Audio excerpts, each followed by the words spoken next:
Nicolas Rossato, je suis responsable de la stratégie facture électronique chez Sage pour tout ce qui est Europe du Sud. Donc ça couvre à la fois la France, la Belgique et toute la partie Afrique. Qu'est-ce que propose Sage? En général, alors Sage, c'est une entreprise qui existe depuis 40 ans, 2,8 milliards d'euros de chiffre d'affaires par an.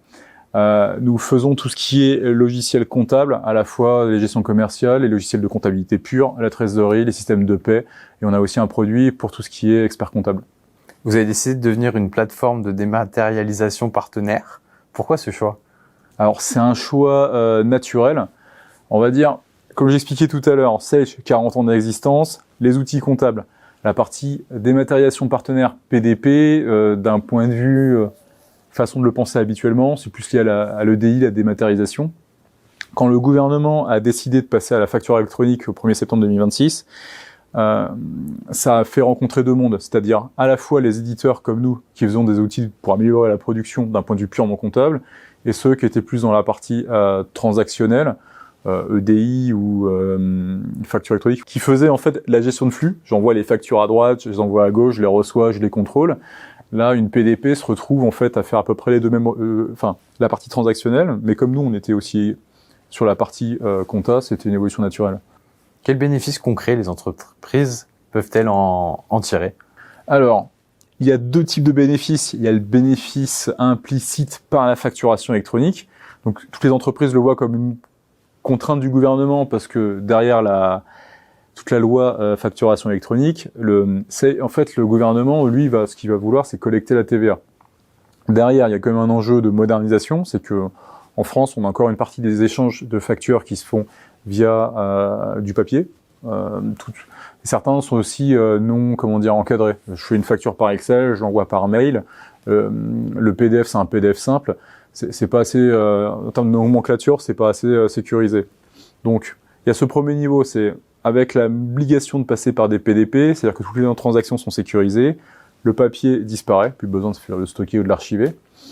Et par ailleurs, le deuxième volet, on va dire, de bénéfices, il vient des bénéfices que propose Sage, comme nous sommes éditeurs d'outils comptables avec la PDP et qu'en plus on embarque tout ce qui va être archivage, système de jet, de recherche de documents, dématérialisation d'autres types de documents, donc on parle des factures électroniques, mais nous on va aller chercher les bons de commande, les bons de livraison, etc. Tout comme aussi ce qui va être l'amélioration de l'automatisation. J'ai une facture électronique qui arrive, moi je connais les commandes et les réceptions, automatiquement la plateforme est capable de les recroiser et de les ajouter. Il y a un bénéfice majeur d'automatisation. Donc à la fois donc conformité par le gouvernement et avec l'offre étendue, on va dire, le gain de temps. On considère par exemple qu'un comptable par an il peut traiter 10 000 factures, avec un logiciel automatisé qui est PDP qui fait de bout en bout, il en traite 40 000. Ce qui est beaucoup mieux pour lui, et aussi ça lui permet d'éviter de faire toutes les actions type robotique, je saisis mes factures, je contrôle visuellement. Comment vous vous préparez à l'arrivée? Vous êtes déjà prêt? On est déjà prêt. En fait, Sage travaille sur la PDP depuis maintenant plusieurs années. Donc, depuis décembre, on travaille avec le gouvernement, à la fois dans la sous-commission AFNOR pour discuter des cas d'usage et améliorer toute la partie interopérabilité, discuter entre éditeurs, voir comment on peut faire pour que le réseau soit plus sain. On est en train aussi de faire les branchements, là, à l'heure actuelle, dès maintenant, sur l'annuaire pour vérifier que notre plateforme est branchée sur celle du gouvernement et quand on envoie les factures, elles sont bien reçues de l'autre côté. Et par ailleurs, la partie PDP fait partie d'un projet plus global international qu'on appelle Sage Network, qui a été lancé il y a 3 ans, avec une plateforme d'API dans le cloud qui permet de connecter n'importe quel logiciel entre eux, qu'il soit Sage et non Sage. Donc ça, c'est un gros enjeu pour nous parce que du coup, depuis la PDP, on peut permettre à nos clients de rentrer dans Network, que ça leur produit Sage actuel et dans Network, et à partir de là, ils pourront aller sur des offres supplémentaires comme de l'optimisation de trésorerie ou de l'aide à la déclaration de CSRD. Vous allez accompagner toute taille d'entreprise? Toute taille d'entreprise. Ça, c'est un des avantages de Sage. Donc en France, on a une douzaine de types de produits, enfin une douzaine, 12. Et on va à la fois sur de la grande entreprise avec du Sage X3, tout comme à de la TPE ou de PME, voire de l'auto-entrepreneur avec Sage Active. Et on a aussi des logiciels comme Génération Expert pour les experts comptables. Justement, quels sont les principaux freins pour ce qui va être PME, TPE? Les freins actuellement, c'est plutôt un enjeu de communication, en fait, parce que comme le gouvernement n'a pas vraiment communiqué massivement, il n'y a pas de spot télé, par exemple, attention, la facture électronique arrive alors que toutes les entreprises sont concernées, y compris un auto-entrepreneur ou un médecin. On se rend compte que les grandes entreprises, elles, ont déjà pris des PDP et fait le choix de la dématérialisation depuis maintenant facilement 6-7 ans. Et alors que quand nous, on communique, on se rend compte que le bas du marché, toutes les petites entreprises, moi je suis artisan plombier par exemple, je suis censé être concerné par la réforme, je le sais pas. Je sais même pas que je suis censé prendre un logiciel PDP, donc du coup, les façons de faire habituelles, telles que je fais mes factures encore sur papier ou je les envoie par Excel, ça disparaît et pourtant ils sont pas au courant. Vous allez vers eux, vous les accompagnez pour justement leur faire comprendre que c'est impératif et urgent? Au maximum. Exactement, au maximum. Mais ça fait beaucoup de monde, des gens qui sont pas forcément identifiés dans les canaux habituels pour aussi se renseigner. Comment se passe la connexion entre votre solution et le portail public de facturation? Entièrement nativement. Donc, comme je le disais, on va prendre un logiciel comptable type 7000, qui est le milieu de marché. Il est connecté nativement à Network, qui est la plateforme d'API, et dans Network, il y a la PDP. Donc c'est pour ça que vous voyez le message un peu partout. La semaine dernière, c'était dans le métro, par exemple.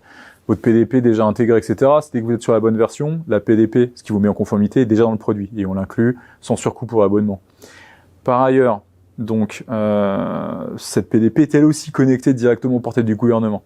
Donc sur les 87 PDP du marché, à l'heure actuelle, nous sommes les seuls qui sont capables en fait d'avoir un outil de conformité directement intégré dans le produit, live, et sans impact, sans besoin de faire un projet, une installation pour tous les clients. Comment vous allez garantir la conformité des données échangées? De cette façon-là, en fait. Chez Sage, c'est un des enjeux numéro 1 parce qu'on a 160 000 clients en France, d'entreprises de toutes les tailles, avec des bases installées plus ou moins complexes. Donc le but, c'était de se baser sur Network pour que tout le monde soit connecté de facto sans besoin d'installer tout et lancer des projets chez tout le monde. Et en plus, garantir la meilleure sécurité parce que sinon, c'est beaucoup trop compliqué à gérer. Cette réforme, elle va vraiment transformer la gestion comptable et financière des entreprises? Et exactement. Ça, c'est une bonne remarque.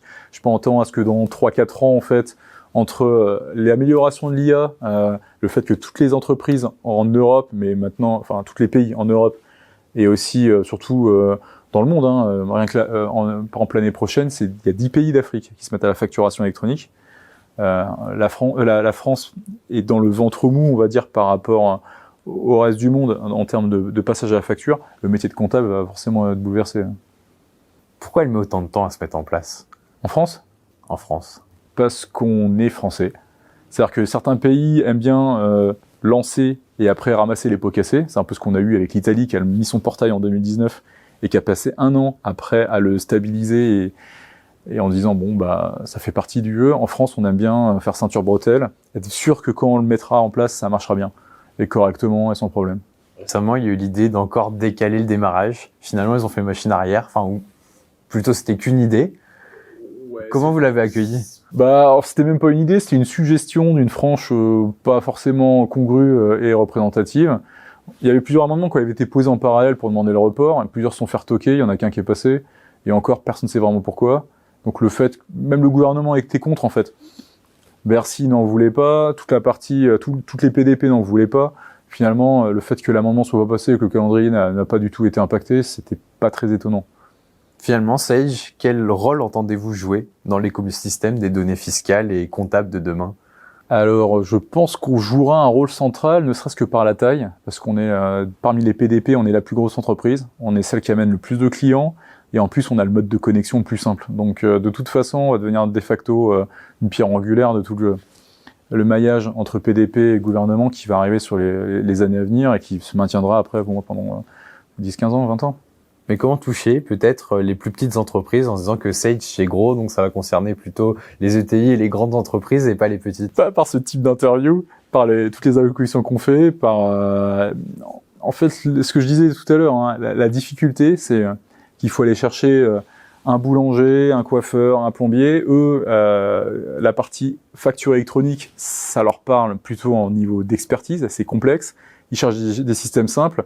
Donc, il faut que tous les produits qu'ils achètent, qu'ils utilisent, moi, je suis sur mon Sage 50, mon Sage Active, ils se posent même pas la question. C'est intégré au produit, c'est natif, c'est standard. C'est juste, on vous a mis la mise à jour d'être conforme avec la facture, bravo.